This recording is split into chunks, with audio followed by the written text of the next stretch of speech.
ni Lord Chaitanya, ikatatlong bahagi. Sa loob ng aklat na Chaitanya Charitamrita na isinulat ni Krishna Das Kaviraj, marami tayong matututunan tungkol sa kababalaghan ng buhay ni Lord Chaitanya na kinikilala bilang isang pagkakatawang tao ni Krishna sa Kali Yuga. Isa sa mga pinakakilalang kwento ay ang insidente kung saan pinigilan ni Lord Chaitanya ang ulan upang maisagawa nila ang kanilang Sankirtan. Ang Sankirtan ay ang sama-samang pag-awit ng mga banal na pangalan ng Diyos, isa sa mga pangunahing pamamaraan sa pagsamba at debosyon para sa Kali Yuga.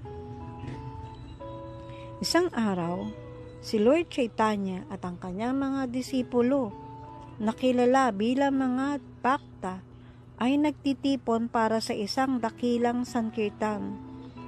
Ito ay isang panahon kung saan ang kanilang pagmamahal at debosyon sa Diyos ay ipinapahayag sa pamamagitan ng sama-samang pag-awit ng mga mahahalagang banal na awit tulad ng Hare Krishna mantra.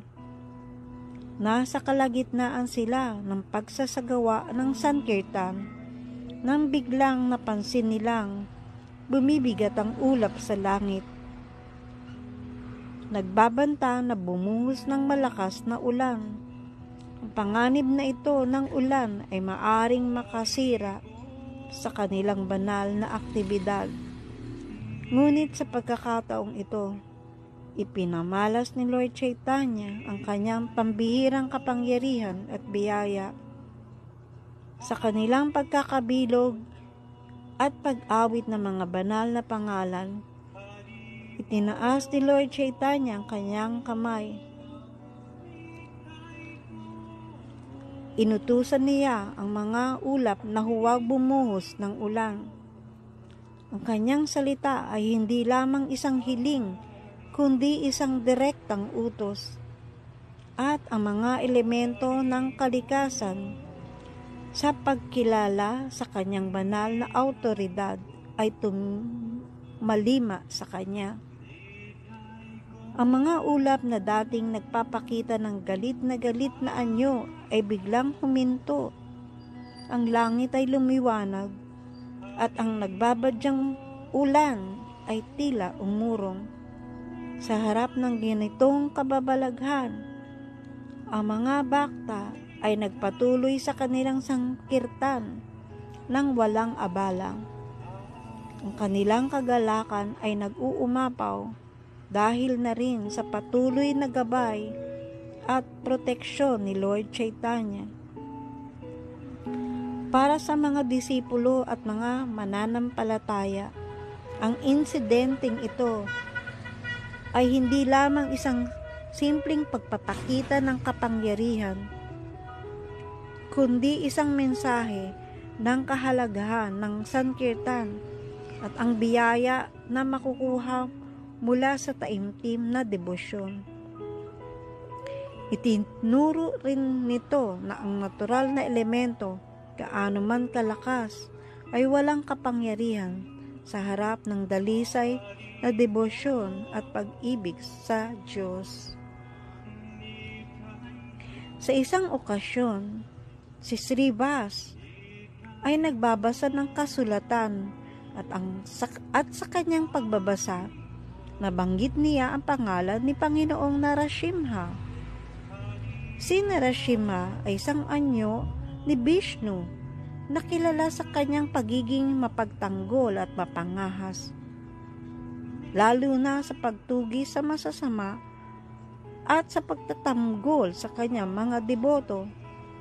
Nang marinig ni Lord Chaitanya ang pangalan ni Lord Narasimha, siya ay biglang nagbago ng anyo. Ang kanyang mood ay nag-iba at napasok siya sa kalagayan ng espiritual na ecstasis. Ayon sa kwento, nang marinig niya ang pangalan ng Narasimha. Pumasok si Lord Chaitanya sa baba o damdamin ng Narasimha at tila nakuha niya ang galit at kapangyarihan nito. Partikular na ang kanyang paglaban sa mga atheist. Si Lord Chaitanya, nakilala sa kanyang pagiging maamo at mapagmahal na mood, ay biglang ipinakita ang kanyang pagiging hindi natitinag na mandirigma laban sa kasamahan, tulad ng kay Narasimha. Siya ay nagsimulang magpakita ng mga tanda ng galit at determinasyon na sirain ang anumang bagay na makakasama sa mga devotees.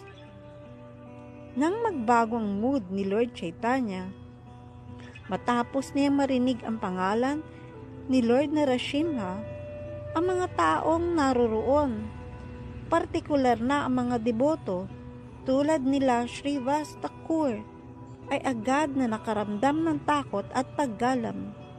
Alam nila na si Lord Chaitanya ay nasa kakaibang kalagayan ng espiritual na ecstasis at napuno ng galit at kapangyarihan tulad ni Narasimha.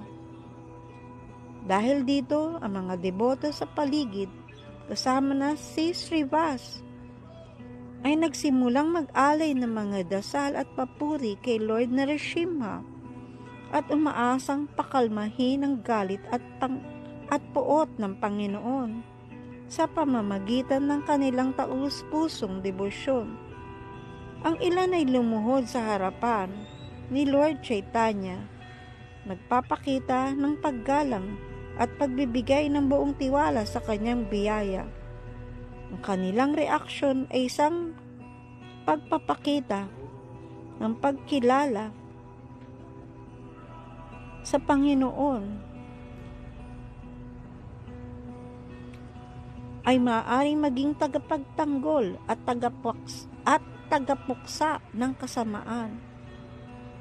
At sila ay buong pusong nagsumamo para sa kanyang awa. Mahalagang tandaan na ang mga deboto, kahit natatakot sa kapangyarihan ni Lord Chaitanya, ay hindi lubos na natakot sa kanya, sapagkat alam nilang kahit nasa kanyang galit, ang kanyang Panginoon ay laging mapagpala sa mga tapat sa kanya. Kaya't ang kanilang naging tugon ay magpakumbaba, magdasal, at magpatuloy sa kanilang pagsamba, na umaasang makuha muli ang mapagmalasakit at mapagmahal na anyo ng Panginoon.